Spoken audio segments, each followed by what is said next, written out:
Hey guys, welcome back to Axes and Allies, the Garrison. This is Detroit coming to you with another episode of the YouTube Wars. Once again, coming to you from the bunker here in Rochelle Park, New Jersey. All right, so it is Russia's turn. What is absolutely war-torn going to do as far as reacting to the gameplay that Sire Blood has so successfully implemented in this game, okay? As we all know, and you've been watching the previous episodes, Germany, under the command of Field Marshal Sire Blood, just took over and successfully invaded the UK. Yes, the UK, unfortunately for the Allies, collapsed and was invaded by the German Wehrmacht. And having said that, definitely the Allies have been taking a beating, and the Allies are now on the defensive. But let's see if round 5 there is hopefully a light at the end of the tunnel for the Allies. Maybe there is something that we can do. Let's see what War-Torn does, and let's see how he responds to the opportunities that now have arisen as a result of Germany focusing heavily on sea line. Obviously, the Eastern Front for the Russians for the Germans means now that the Russians can start taking advantage of the lightly held areas that were taken by the Germans. Okay, so let's see what the Russians do and how they respond to the opportunities that have just arisen. All right, guys, we'll be back with the order of combat, and hopefully the Allies can show or start turning the ship around. Let's hope so. Anyways, sit tight, enjoy the show. All right, just showing you a view of German-occupied England, but let's swing over to the Eastern Front where the action now will be taking place. Okay, so however, before we review the ground situation on the Eastern Front, let's do a little bit of housekeeping here, okay? Last turn, the Lend-Lease, okay? The Russians under War-Torn forgot to mention that they had acquired one artillery from the United States through the Lend-Lease Act. Okay, so the Russians are enjoying the benefit of having received one artillery, and that artillery now is in Soviet Far East. Also, another item that should be mentioned, where was the one artillery? I believe there was one artillery. Oh, the one artillery that was brought over from Germany, okay, was railroaded into Belarus, okay, with a movement of 3. Well, this was a mistake that Sire made according to the rules, okay, the Sire Bloodbath rules. Artilleries or any units cannot be railroaded into any recently taken territory. So Belarus had just been taken by the Germans. As a consequence, this artillery cannot be placed there. So it will be left instead in Eastern Poland and not Belarus. All right, guys, so the current situation, okay, obviously because the Germans have been heavily focusing on Sea Lion, they have neglected supplying the Eastern Front with badly needed resources. That's why the Germans are very thin all over. And that has allowed the Russians to make limited counterattacks against the Germans. Okay, so having said that, however, the Germans did make or build one major industrial complex in Romania. They also built another one in Leningrad, Novgorod, and they already had the one in Archangel, okay, which was the one that had been, I believe, round 2 or round 3, that War-Torn retreated back into Archangel from Leningrad.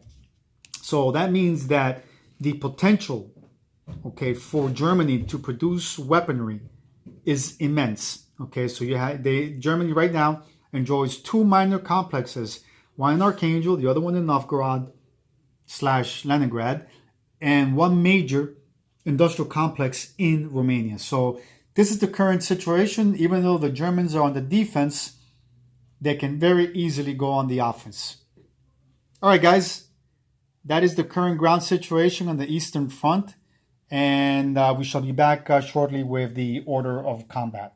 Stand by. All right, so we're back, and the purchases that War-Torn made for Russia are as follows. He purchased 8 infantry and 3 artillery pieces with his IPC income, okay? I don't remember at this time what the actual amount was, but it was enough to purchase 8 infantry and 3 artillery pieces.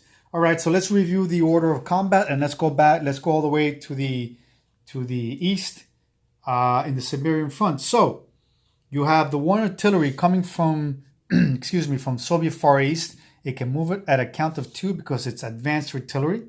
Okay, moving into the Amur and attacking the single Japanese infantry division that is defending. You also have an additional 2 infantry that are coming into the Amur and attacking as well. These infantry attack at 2 because this is an advanced artillery. In other words, the artillery moves at 2, okay, and with a combined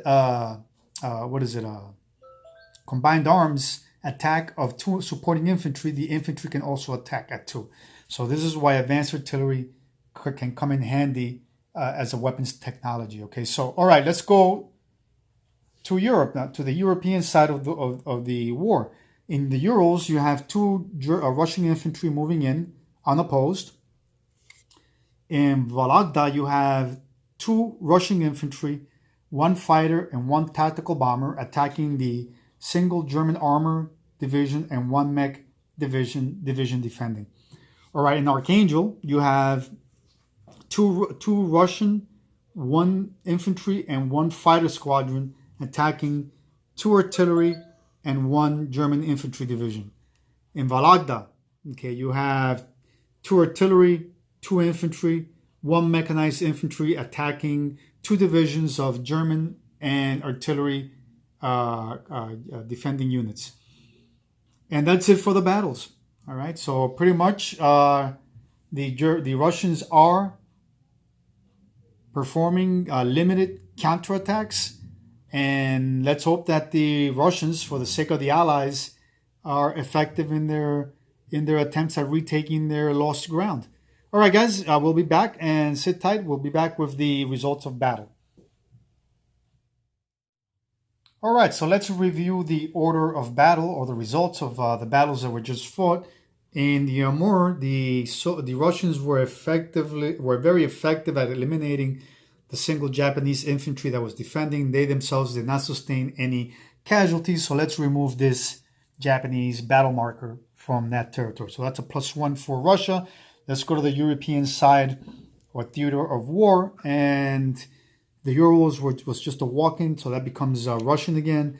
In Vologda, the attacking and defending forces both neutralized each other. So there was 1 armor and 1 mechanized infantry defending here. They effectively defended and killed off 2 attacking Russian infantry divisions. So because War-Torn decided not to sacrifice his aircraft, the Germans retained possession of Vologda. So this is still a German territory.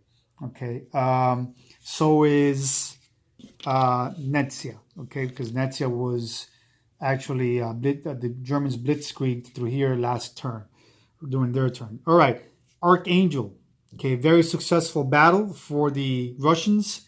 They were able to wipe out 2 infantry and 1 artillery German divisions at the loss of 1 infantry themselves. So this becomes now it's liberated Russian territory. So now it has been liberated, Archangel.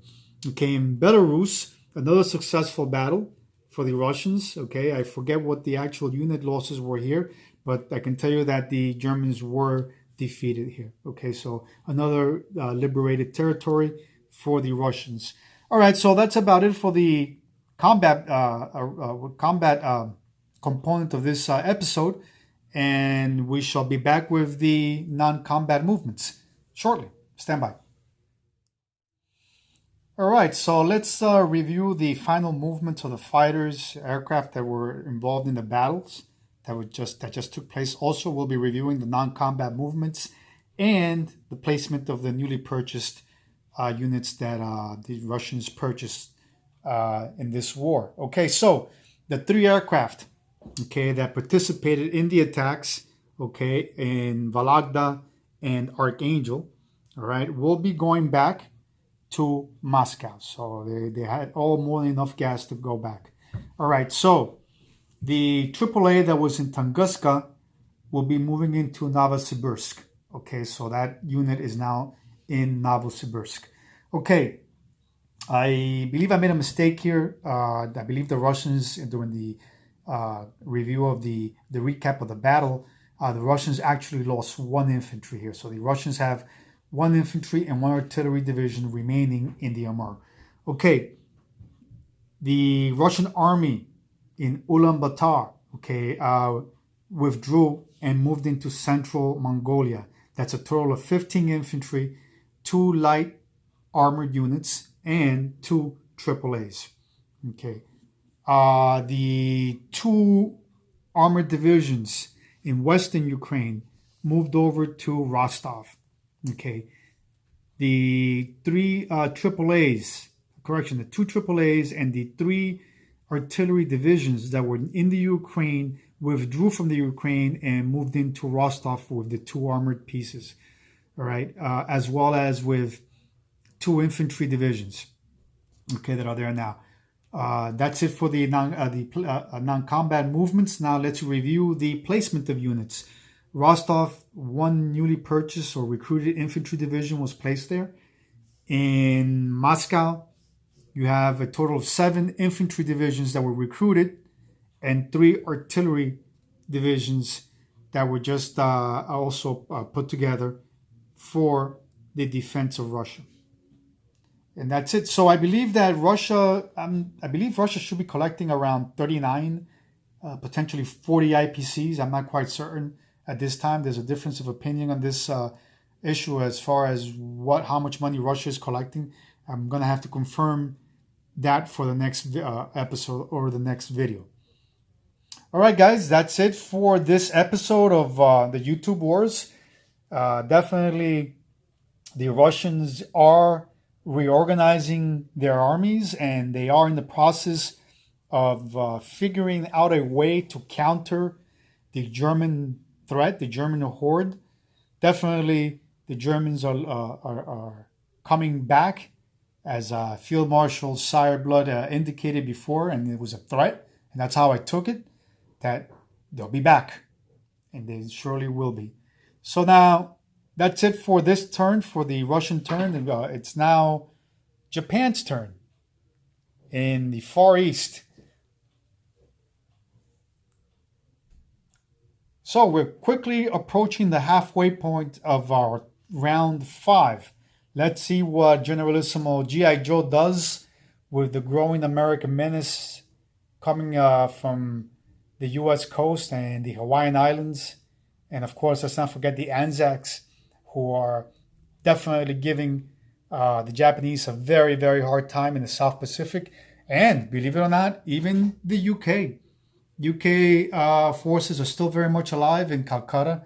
And the Chinese are still in the fight. And they're just not going to allow the invading Japanese armies to walk over them.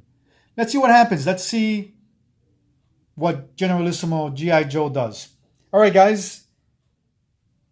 We'll be back with the next episode probably tomorrow. If not tomorrow, the day after. But we do hope to see you soon. As always, don't forget to hunker down and play. Detroit out.